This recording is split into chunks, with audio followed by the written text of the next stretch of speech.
bienvenue sur Math Learning. Aujourd'hui nous allons parler de la glande thyroïde, c'est-à-dire de sa sécrétion.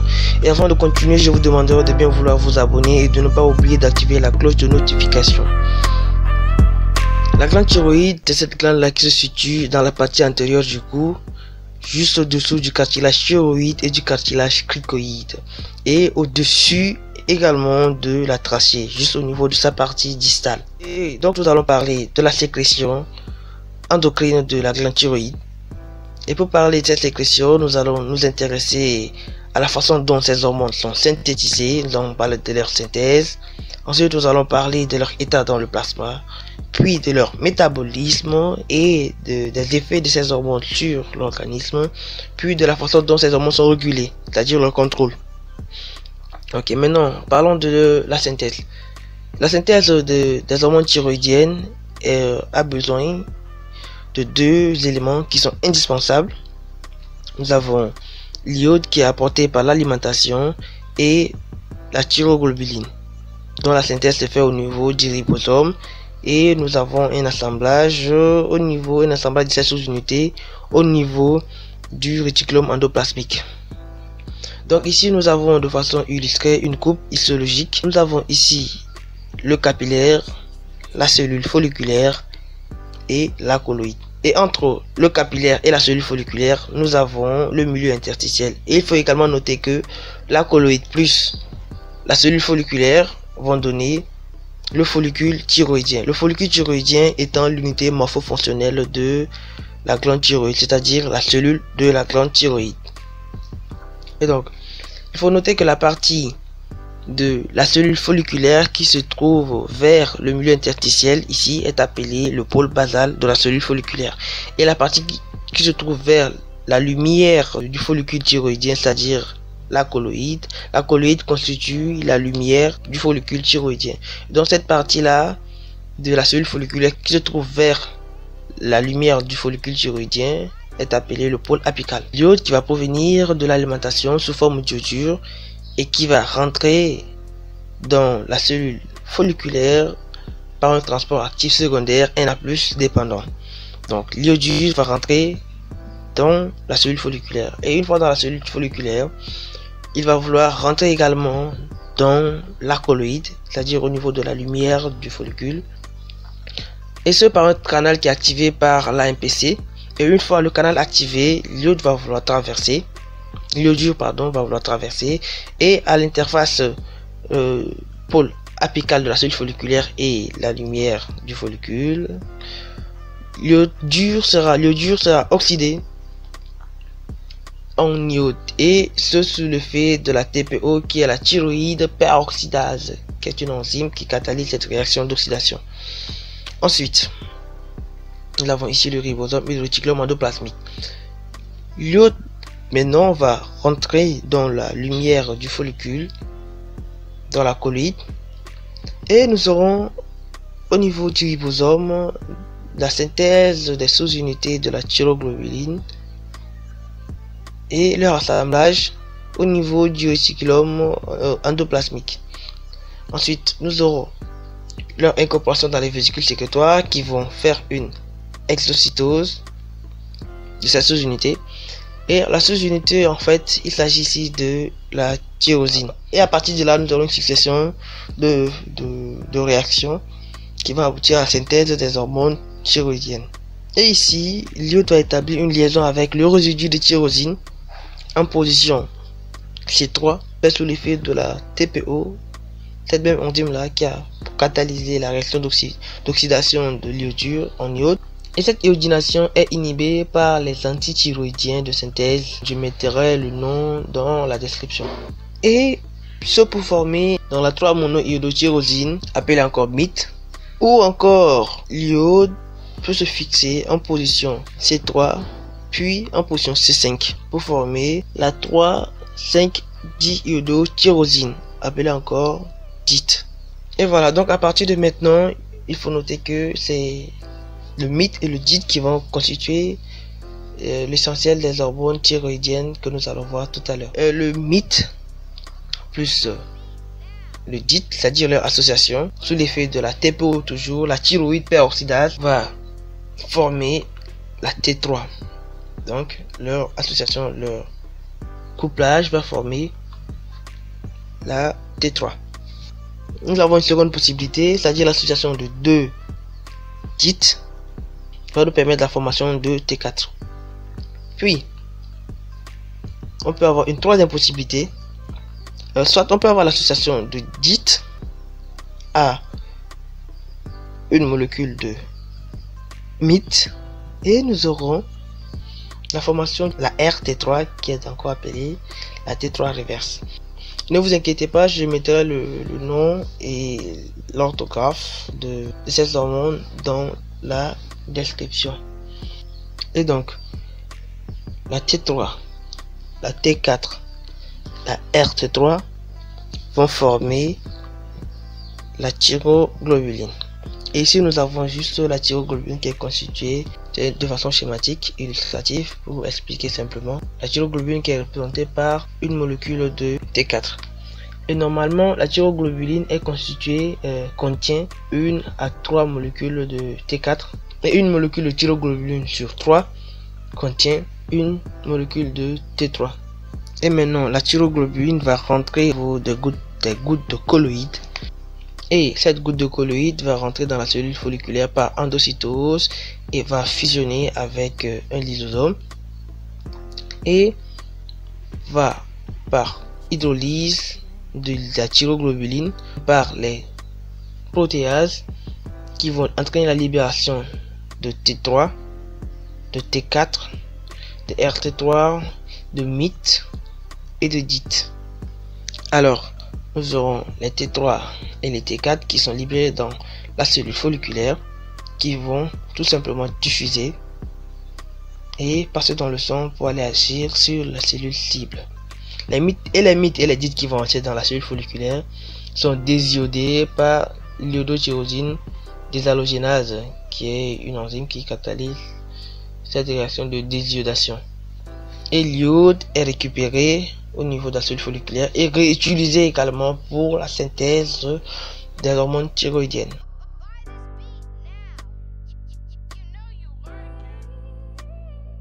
À présent, nous allons parler de leur état dans le plasma.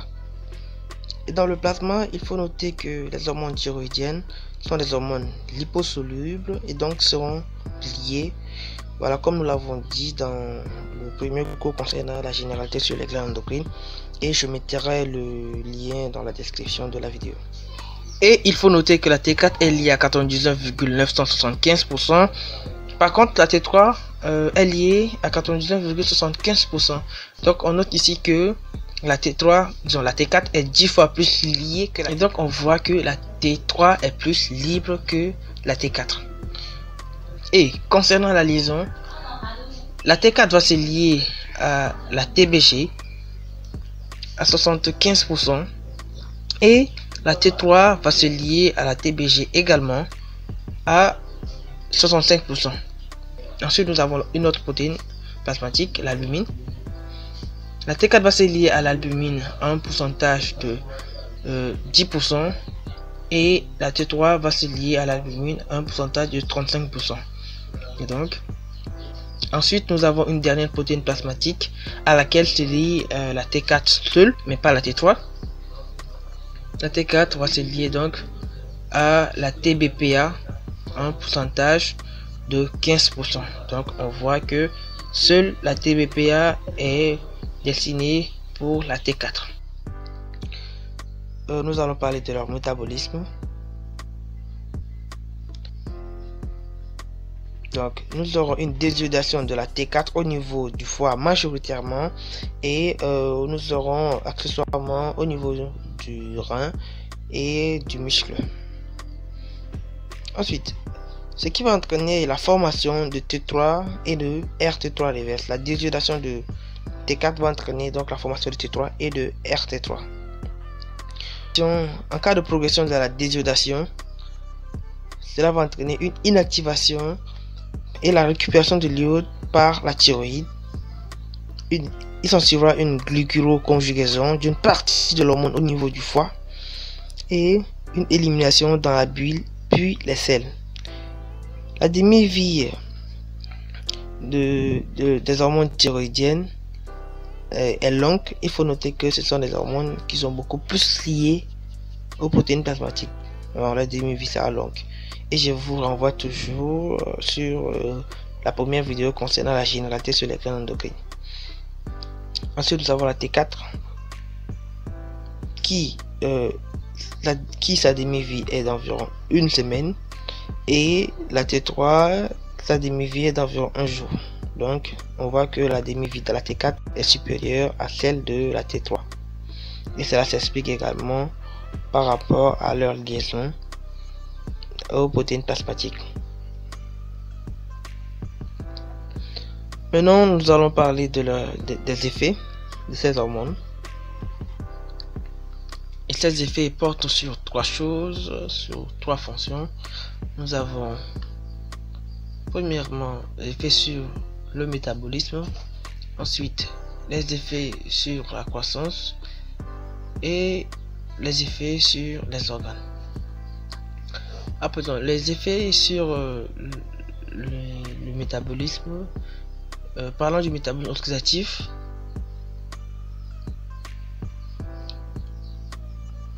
les hormones thyroïdiennes augmentent le métabolisme basal. Ces hormones augmentent également la consommation d'O2 par les tissus, mais pas au niveau du cerveau, des testicules, de la rate ou de l'hypophyse antérieure. C'est prohibé là-bas. Ensuite, elle augmente également la chaleur, surtout dans les tissus musculaires. Donc c'est les trois niveaux concernant le métabolisme oxydatif. On peut aussi avoir donc des effets métaboliques sur les nutriments, et donc on peut avoir cet effet sur les glucides.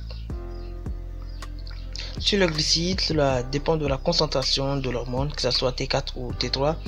Et donc lorsque la concentration de l'hormone est faible, nous aurons une potentialisation des effets de l'insuline sur la synthèse du glucose. Et donc, par contre, lorsque la concentration est forte, nous avons une augmentation de la glycogénolyse, c'est-à-dire la dégradation du glycogène. Ensuite, nous aurons une augmentation de la glyconéogénèse, la formation de glucose à partir de substances ou de substrats non glucidiques. Voilà. Et c'est de la glyconéogénèse hépatique. L'effet est compensé par une augmentation de l'oxydation du glucose par le muscle et le tissu adipeux. Donc, lorsque à forte concentration, nous avons une potentialisation, une compensation de l'effet par une oxydation du glucose par le muscle et le tissu adipeux. Elle diminue la demi-vie de l'insuline et augmente l'absorption intestinale du glucose. Donc, on peut noter que à forte concentration, elle est hyperglycémiante. Elle augmente le taux de glucose dans le sang. Ensuite, nous avons les effets sur les lipides. Sur les lipides, elle augmente la lipolyse, c'est-à-dire la dégradation des acides gras, par sensibilisation à l'action des catécholamines. Ensuite, elle va diminuer le cholestérol plasmatique et augmenter la synthèse des récepteurs LDL. Ou encore, elle peut faciliter la captation du cholestérol par le foie et son élimination dans la bile. Ensuite, nous avons les effets sur les protéines. Sur les protéines, bon, l'effet, c'est soit une stimulation de la synthèse des protéines ou la dégradation des protéines. Et donc cela dépend de la concentration de l'hormone dans le sang. Lorsque la concentration est physiologique, nous aurons un effet anabolique en synergie avec la GH, surtout chez l'enfant, c'est-à-dire un effet de synthèse. Lorsque la concentration est en excès, nous aurons un effet catabolique, surtout sur les muscles. Et lorsque la concentration est, disons, en carence, nous aurons des mixo-œdèmes, c'est-à-dire que ce sont des faux œdèmes en fait, ce sont pas des. Ensuite, on peut avoir des effets sur les vitamines. et elle augmente les besoins en vitamines. Il faut noter également que la T3 est nécessaire pour la transformation de la carotène en vitamine A. Maintenant, nous avons les effets sur la croissance. Sur la croissance, on peut avoir des effets sur la croissance du squelette ou soit sur la croissance du tissu nerveux. Maintenant, sur la croissance du squelette, il faut noter que pendant la vie intra-utérine, les hormones favorisent la maturation osseuse et après la naissance, elles vont favoriser la croissance plus la maturation osseuse. Il faut noter que la carence d'hormones pendant la vie fœtale ou que ce soit pendant l'enfance, cela va entraîner un retard de croissance chez l'enfant. Sur le système nerveux, les hormones ont un effet de maturation cérébrale par stimulation de la myélinisation des fibres nerveuses, soit la croissance des dendrites et des axones, puis la synthèse des synapses, c'est-à-dire la synaptogénèse. Il faut noter qu'en cas de carence d'hormones, lorsque la carence est congénitale, nous aurons des désordres neurologiques et un retard mental. Voilà. Et concernant les effets sur les organes, nous avons des effets sur le système cardiovasculaire, les effets sur les os et les effets sur le système nerveux. Sur le système cardiovasculaire, nous avons une augmentation de la contraction cardiaque, ce qui va entraîner une augmentation de la fréquence cardiaque notamment, et ensuite ce qui va se manifester par une augmentation du débit cardiaque. Et lorsque le débit cardiaque augmente, la conséquence sera une augmentation de la vitesse de conduction. Et voilà. Ensuite, nous aurons l'effet sur les os. Donc, elle entraîne une stimulation de la formation des os, c'est-à-dire l'ostéosynthèse ou soit la dégradation. Mais lorsque la concentration est élevée, elle va entraîner l'effet de dégradation est prédominant. Donc l'effet ostéolytique est prédominant. Sur le système nerveux, les hormones vont entraîner une excitation de l'état de vigilance. L'hormone thyroïdienne, qu'elle soit T4 ou T3, entraîne une excitation de l'état de vigilance et une accélération des réflexes ostéotendineux. On peut avoir également une augmentation de la motilité intestinale. Selon le cas, on peut avoir une hypothyroïdie qui va se manifester par une lenteur à l'idéation. Nous aurons une apathie.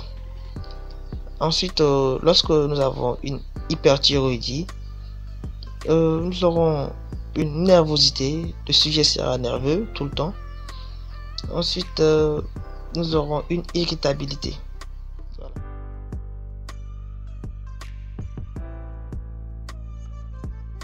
Voilà que nous avons fini avec les effets. Maintenant, nous allons parler du contrôle. Le contrôle. Le contrôle se fait, nous avons deux types de contrôle. Le contrôle se fait soit par la TSH. Je vous invite également à suivre la vidéo sur l'axe hypothalamo-hypophysaire parce que là, j'ai parlé correctement de la TSH. Donc, pour mieux comprendre le contrôle, je vous invite à aller suivre la vidéo sur l'axe hypothalamo-hypophysaire. Voilà. Ensuite, nous avons un mécanisme intrathyroïdien d'autorégulation. Et donc, ce sont ces deux mécanismes qui régulent le fonctionnement des hormones thyroïdiennes. Par la TSH va entraîner une stimulation des étapes de la synthèse et de la sécrétion de T3 et de la T4. Elle va entraîner également une augmentation de la réabsorption de la colloïde et une accélération de l'hydrolyse de la thyroglobuline. Si vous vous souvenez bien, nous avons parlé de ça dans la synthèse. Donc, l'hydrolyse par les protéases. Ensuite, elle va entraîner une stimulation de l'iodination de la thyroglobuline.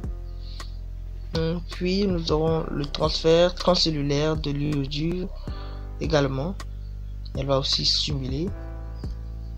Et il faut noter que en cas de stimulation prolongée par la TSH, nous aurons une hypertrophie et une hyperplasie de la glande. Maintenant, concernant le mécanisme intrathyroïdien d'autorégulation, le contrôle de la capture d'iode et la position de T3 et T4 est indépendamment de la TSH dans ce mécanisme intrathyroïdien d'autorégulation. Ici, en cas de carence d'iode, nous avons une augmentation de l'efficacité du système de transport, et lorsque nous avons un apport excessif d'iodure dans la cellule, nous aurons une inhibition de l'organification, et c'est ce qui va constituer le bloc de Walsh-Chekhov. Il faut noter qu'un apport soudain sur une glande hyperactive d'une grande quantité d'iode va entraîner une inhibition de la sécrétion de T3 et de T4. Et voilà, nous avons fini avec la glande thyroïde, et je vous invite à aller suivre les vidéos concernant la régulation sur l'axe hypothalamo-hypophysaire et d'autres encore. Et n'oubliez pas de vous abonner, d'activer la cloche de notification, ça aide et ça fait plaisir. Voilà, et on se voit à la prochaine pour une nouvelle vidéo, et à plus.